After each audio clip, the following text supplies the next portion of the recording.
Olá, eu sou o Marcel Molina e primeiramente quero agradecer a oportunidade de poder conversar com você sobre um tema muito relevante que é como a gente trabalha a gestão do tempo com foco na produtividade. E para começar, eu quero trazer para vocês dois perfis de pessoas que possivelmente você que está me assistindo deve conhecer. Vamos olhar o primeiro perfil, é aquela pessoa que normalmente trabalha em 2 empregos, faz trabalho voluntário, tem tempo para sair, faz academia, é pau para toda a obra e mesmo assim está super bem disposto ou bem disposta. Em contrapartida, você deve conhecer aquela outra pessoa que não trabalha, não tem nenhuma atividade estruturada, está sempre com uma olheira até o queixo e vira para si próprio ou si própria, sempre dizendo: meu Deus do céu, eu não tenho tempo nem para respirar. Só que partindo dessa premissa, pessoal, vamos avaliar que o dia tem 24 horas para esses dois mundos. E aí eu lhe pergunto, por que uma pessoa consegue fazer tantas coisas em pouco tempo? Já a outra pessoa mal desenvolve qualquer tipo de atividade produtiva e está sempre cansado ou cansada. Será que a questão aqui é ter mais tempo para desenvolver as suas atividades? Ou o foco que eu quero trazer para você tem a ver com priorização? Pois bem, deixa eu rapidamente então me apresentar. Eu sou instrutor, sou um dos sócios da Bravende e venho aqui para a gente falar sobre esse tema que tem a ver com um dos grandes desafios que profissionais do Brasil inteiro vêm sofrendo no seu dia a dia. E pois bem, já que o assunto então é gestão do tempo, vamos entender por que é fundamental eu trabalhar a gestão do tempo. Primeiro ponto tem a ver com o que eu trouxe há poucos segundos atrás. Uma pessoa que desenvolve a gestão do tempo, ela tem um aumento significativo na sua produtividade. Ou seja, ela consegue fazer mais coisas em menos tempo, maximiza a eficiência. Além disso, quando a gente trabalha a gestão do tempo, a gente reduz a carga de estresse. Ou seja, eu não trabalho mais sob pressão, eu tenho tempo para trabalhar, pensar racionalmente, olhar os detalhes, fazer uma análise crítica e tomar decisões muito mais racionais.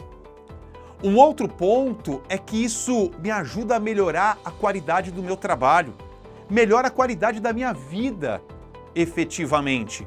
Por quê?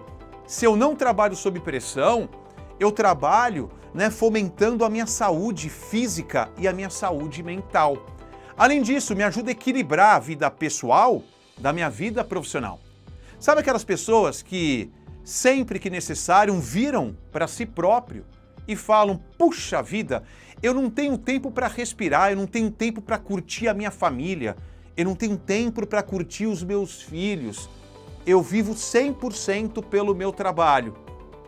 Será que isso é uma verdade absoluta? Será que eu precisaria de mais tempo para curtir a família ou meu papel seria trabalhar melhor, com mais eficácia? Pense nisso. Além disso, pessoal, gestão do tempo é importante porque isso me ajuda a cumprir prazos. É aquela história, tem muita gente que corre atrás do tempo, está sempre atrasado e isso gera muito estresse. Quando primeiro eu planejo para depois executar, eu estipulo os prazos que eu quero desenvolver as atividades do dia a dia, eu consigo cumprir isso com muito mais naturalidade, com muito mais assertividade. Além disso, eu trabalho a gestão do tempo, ou quando eu trabalho a gestão do tempo, eu ganho oportunidade para desenvolver a minha criatividade. E por que desenvolver a criatividade acontece quando eu faço gestão do tempo? Vamos pensar no nosso dia a dia, pessoal. Se eu estou correndo o tempo todo atrás do tempo, estou sempre estressado, estou sempre atrasado, em que momento eu vou pensar em diferentes alternativas para conseguir ter um resultado ainda melhor? Ou para ir para um outro patamar na minha vida pessoal ou mesmo na minha vida profissional. Um outro ponto importante é que quando eu trabalho a gestão do tempo, eu consigo desenvolver habilidades de planejamento. O que acontece, e aqui eu vou generalizar, tá, gente? Mas o ser humano, em linhas gerais, ele muitas vezes, ele primeiro executa as atividades para depois pensar naquilo que ele fez. O planejamento acontece quando primeiro eu penso, analiso dentro de um período específico, para depois conseguir executar com muito mais assertividade. E só com gestão do tempo eu consigo atingir esse objetivo. E obviamente, para fechar, quando eu faço a gestão do tempo, eu melhoro a minha tomada de decisão. Eu tenho muito mais segurança para decidir de forma efetiva e garantir o resultado que tanto eu espero. Então, como tomar decisões estratégicas? Primeiro ponto, gente, é categorizar as decisões. O que isso quer dizer? É simplificar, é estruturar o processo de tomada de decisão. Se eu tenho uma decisão gigantesca a ser tomada, divida isso em alguns pedaços. Se eu tenho uma decisão complexa a ser tomada daqui a um mês, comece a fatiar pensando na primeira semana quais são as decisões que eu preciso tomar, na segunda semana, terceira, quarta semana. A partir daí, pensa num plano de ação efetivo para cada tomada de decisão. Além disso, é importante eu coletar os dados. Toda decisão estrategicamente a ser tomada, ela tem que ser focada em fatos e dados. Contra fatos e dados não há argumentos. Já foi a época que eu pudesse tomar qualquer decisão baseada no feeling, naquilo que eu imagino. Não. Primeiramente, eu tenho que ter fatos e dados, eu tenho que ter informação, porque a informação faz com que eu consiga pensar nas minhas decisões de uma forma muito mais acertada. Só que para isso, invista na governança desses dados.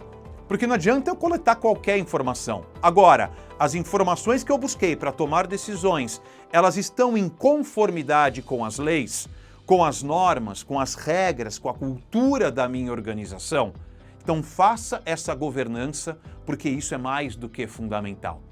Um outro ponto importante é a gente pensar na construção de diferentes cenários. Eu vou ter uma decisão estratégica a ser tomada daqui a uma semana.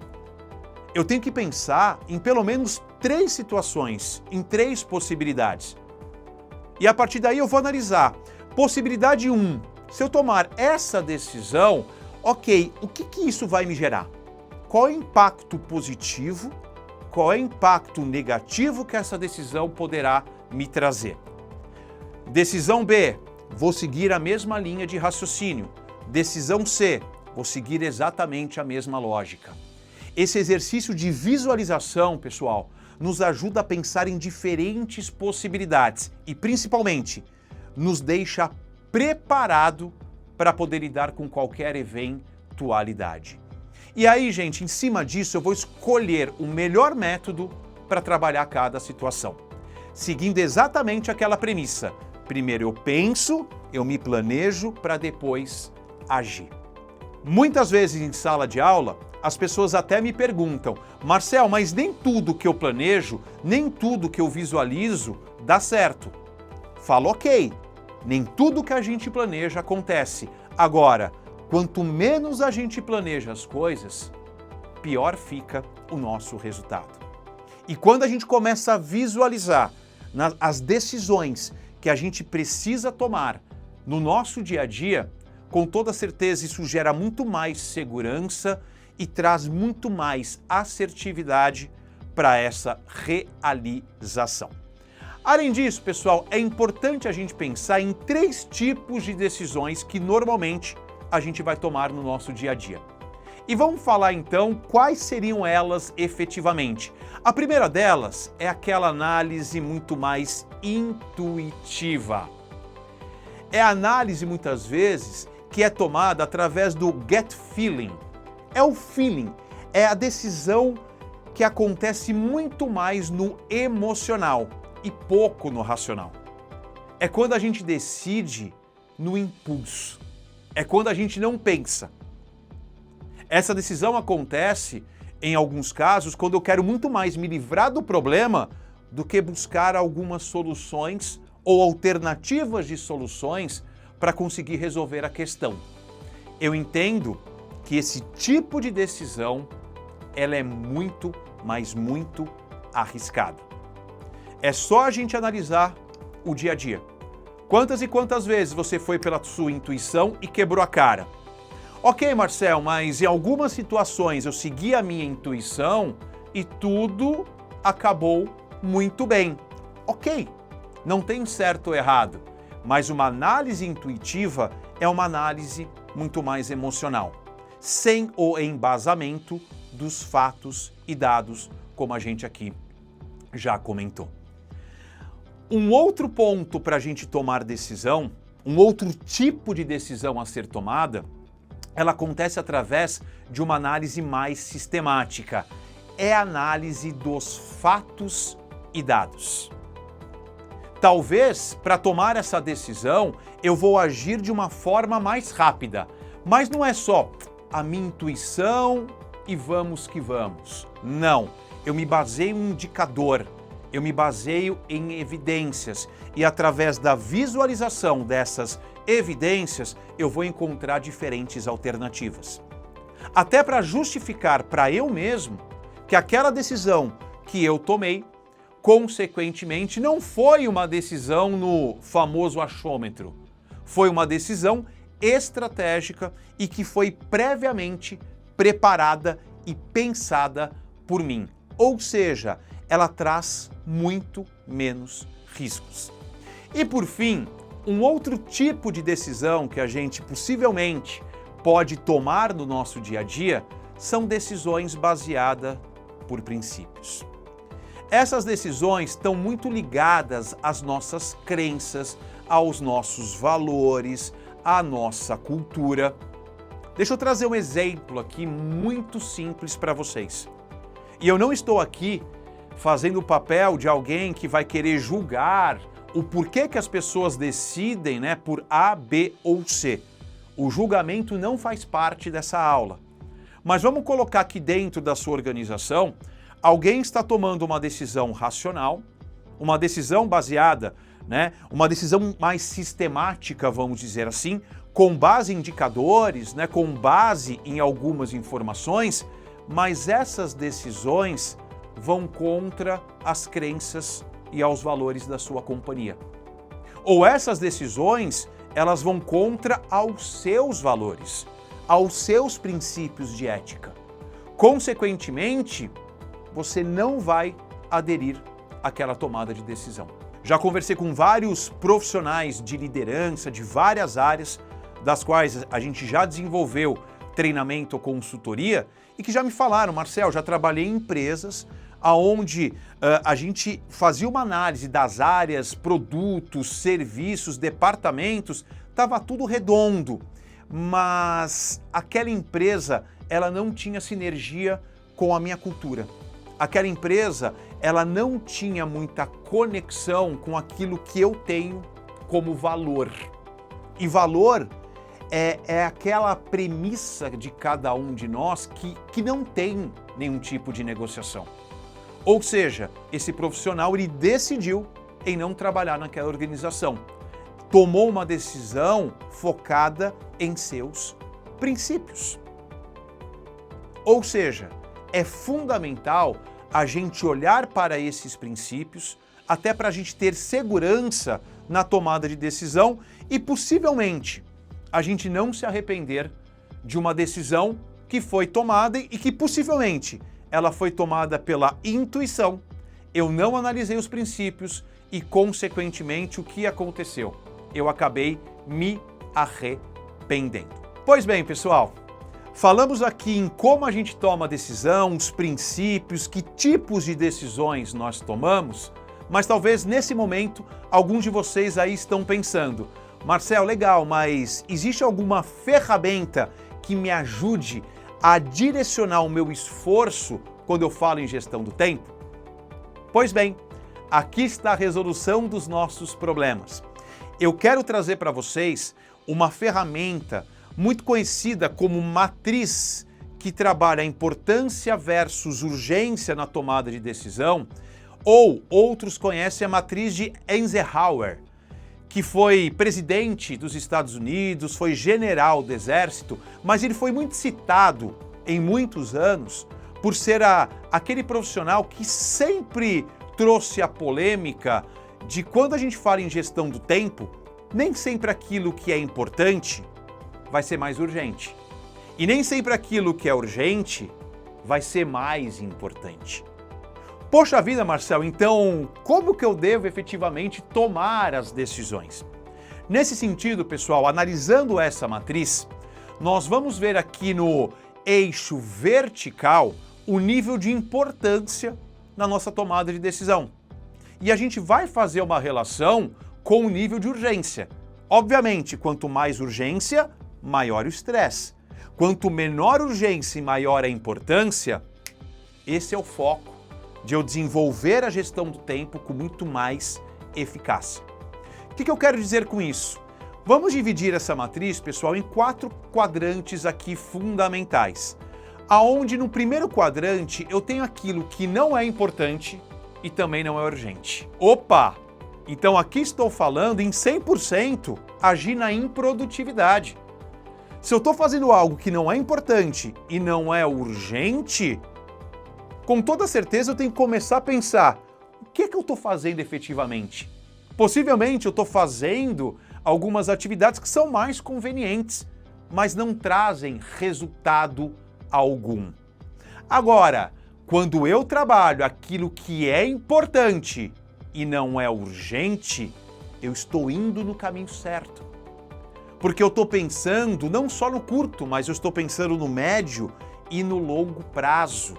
Essas atividades, elas estão muito focadas no nosso planejamento estratégico, no desenvolvimento de competências, no desenvolvimento de algumas habilidades, aonde eu consigo pensar com calma, com tranquilidade naquilo que é importante e não estou correndo o tempo todo atrás do tempo. Agora, eu posso trabalhar também um outro quadrante aonde eu vou fazer aquilo que é muito urgente e também muito importante. Marcel, eu não posso deixar de cumprir essas atividades. Ou seja, você vai desenvolver sempre as atividades que são importantes, mas é o tempo todo você correndo atrás do tempo. Essas atividades estão muito ligadas a questões aonde a empresa está envolvida em crise. Essas atividades estão muito ligadas a você ficar apagando incêndio o tempo todo. Puxa, se eu não resolver isso até o final do dia, a empresa vai ter muito prejuízo. Então isso é importante e é urgente. Só que aí a pergunta a ser respondida qual é? Como é que fica o seu nível de estresse? É possível você, por muito tempo, ficar só fazendo aquilo que é importante e urgente? Nível de adrenalina lá em cima? Cuidado com isso, porque no futuro isso pode trazer prejuízos físicos e prejuízos mentais. E por fim, pessoal, a gente pode fazer aquelas atividades que têm um nível de urgência alto, mas não são importantes. Ou seja, você está desenvolvendo várias atividades que são urgentes, mas são atividades que não focam você atingir o objetivo que a empresa está buscando no curto, no médio ou no longo prazo. Ou seja, em produtividade total. Marcel, qual seria então aqui o melhor dos mundos? É você fazer aquilo que é importante e não é urgente. O que eu quero trazer para você como reflexão é que ao analisar essa matriz, o que eu sugiro, tá? Liste as principais atividades do seu dia a dia e registre as atividades em cada um desses quadrados. E comece a refletir. Por que eu faço muitas vezes aquilo que não é importante e não é urgente? Por que eu passo 80% do meu dia só fazendo aquilo que é urgente e não é importante? Será que essas atividades eu não posso delegar para alguém? Será que essas atividades necessariamente elas precisam ser feitas? Será que eu não posso excluir fazer essas atividades para focar a minha mente em fazer outras atividades que vão trazer muito mais resultado? Como eu falei anteriormente, não existe o certo ou o errado, mas existe o autoquestionamento para a gente entender aonde eu estou investindo o meu tempo e a minha energia. Só dessa forma eu me torno protagonista do meu dia a dia, não fico justificando a falta de produtividade no acaso e consigo ser muito mais efetivo nas ações que vão trazer o resultado que tanto eu espero. Ou seja, quando você listar as atividades que hoje você desenvolve no seu dia a dia, comece a pensar quantas atividades eu desenvolvo no meu dia a dia que tem um foco na prevenção de dor e quantas atividades que eu desenvolvo no meu dia a dia e que focam a produção de ganho. É aquela história, né? Quando eu falo em motivação, ou a gente se motiva pela busca do prazer, ou a gente se motiva para fugir da dor. Atividades relacionadas à prevenção de dor, planejamento diário, atividades muito ligadas à execução, lidar com a gestão de conflitos entre o time, ou mesmo se eu sou uma pessoa executora, é o tempo todo tá buscando alternativas de como eu lido melhor com as pessoas que eu convivo no meu dia a dia. Ou seja, atividades que focam eu fugir de ter problemas efetivos no meu dia a dia. Agora, quais atividades eu posso focar no meu dia a dia que tem a ver com a produção de ganho? Pensar numa estratégia futura, pesquisar sobre um novo produto ou um novo serviço, trabalhar a minha mente sempre com foco na inovação, na busca de novos conhecimentos, remar contra a maré, fazer aquilo que ninguém está pensando nesse momento, projetar os meus ganhos não só no curto, mas no médio e no longo prazo. Ou seja, você que está me assistindo, como é que você está aí dividindo o seu tempo?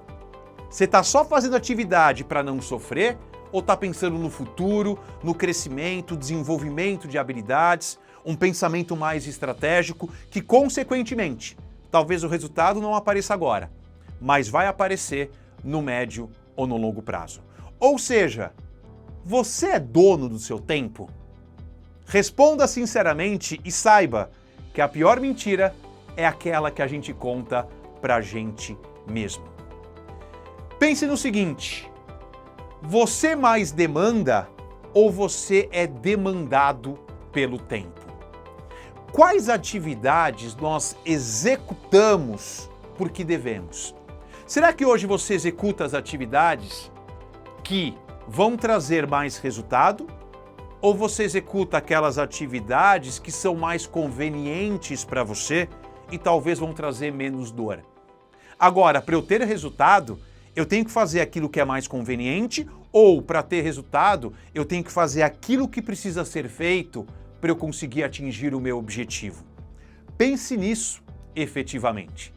E aí sempre pratique a história: você demanda ou é demandado? Então pense o seguinte: quais atividades hoje que você desenvolve no dia a dia que são atividades que foram demandadas por líderes, pares, liderados, clientes? E pense, por exemplo, quais dessas atividades poderiam ser eliminadas? Ah, Marcel, tem alguma atividade que eu não posso eliminar. Não pode eliminar porque isso está na sua zona de conforto, ou não pode eliminar porque isso vai trazer um impacto negativo para a sua operação. Ok, eu não posso eliminar algumas atividades. Agora, será que atividades que eu recebo dos meus liderados, algumas delas eu não poderia delegar? Se sim, por que sim? Se não, por que não? Será que você que está me assistindo não está sendo muito centralizador? Será que algumas atividades que eu recebo, elas não podem ser devolvidas? É aquela história. Às vezes eu tenho alguém no meu time que me demanda uma atividade que ele poderia fazer e não me explica direito o objetivo daquela atividade. O que eu faço? Eu recebo a atividade e eu devolvo aquela atividade dando a devida orientação. Ah, Marcel, mas se eu não colocar a mão na execução do meu time, a coisa não vai se desenrolar. Opa! Como é que você, líder, nesse momento está preparando o seu time? Como é que você orienta? Como é que você treina as pessoas que fazem parte da sua equipe? Será que algumas atividades que você recebe, elas não podem ser diminuídas? A gente trabalhar ela, né, de uma forma muito mais objetiva? Ou seja, pessoal, uma reflexão para a gente fazer nessa etapa final aqui do nosso bate-papo. O que eu preciso parar de fazer? É aquela história, eu estou colocando muito a mão na minha operação, será que eu preciso ficar na operação o tempo todo? Ou eu tenho que empoderar o meu time para começar a pensar de uma forma mais estratégia, que vai me trazer um resultado ainda melhor na linha do tempo? Agora, o que eu preciso continuar fazendo? Porque quando eu falo em crescimento, eu posso crescer seguindo aqui duas vertentes. Eu posso pegar aquilo que eu sou bom e eu potencializo, que tem a ver com essa segunda pergunta, ou eu posso pegar aquilo que não está tão bom e pensar num plano de desenvolvimento, nem que seja no médio ou no longo prazo. Agora, para eu sair da minha zona de conforto, o que eu preciso começar a fazer a partir de agora? E responder essa pergunta vai doer um pouco mais. Porque possivelmente eu vou querer procrastinar algumas coisas que eu preciso fazer nesse momento para ter um melhor resultado. Só que, reflito com você, alguém aqui já cresceu na velha e famosa zona de conforto? Claro que não. Então, para fechar, gente, algumas dicas finais para a gente melhorar a nossa gestão do tempo. Primeiramente, gente, defina metas claras e focos diários. E aqui um ponto de atenção, porque muita gente confunde meta com foco. Só que meta, pessoal, tem a ver com estado desejado, foco é presente. Eu conheço muitas pessoas que dizem o seguinte: eu estou muito focado na minha meta. Só que a questão é, se eu estou nesse momento focado no meu estado desejado, a pergunta é, o que eu estou fazendo hoje para conseguir atingir esse objetivo? Então, para fazer uma melhor gestão do tempo, tem uma meta mensal, quinzenal, seja lá qual for. Agora, para eu atingir essa meta daqui a um tempo, qual vai ser o meu foco no dia de hoje, qual vai ser meu foco amanhã, depois de amanhã e assim sucessivamente. Segundo ponto, priorize tarefas. Use lá a matriz do importante versus urgente. Terceiro ponto, planeje o seu dia. Uma estratégia simples que eu utilizo, pessoal, é todo dia de manhã. Eu pego uma folha de caderno e eu escrevo lá o que eu quero para o meu dia. Eu listo as atividades que eu quero desenvolver naquele dia e coloco em ordem de priorização baseado na ferramenta como eu comentei. Quarto ponto, elimine distrações.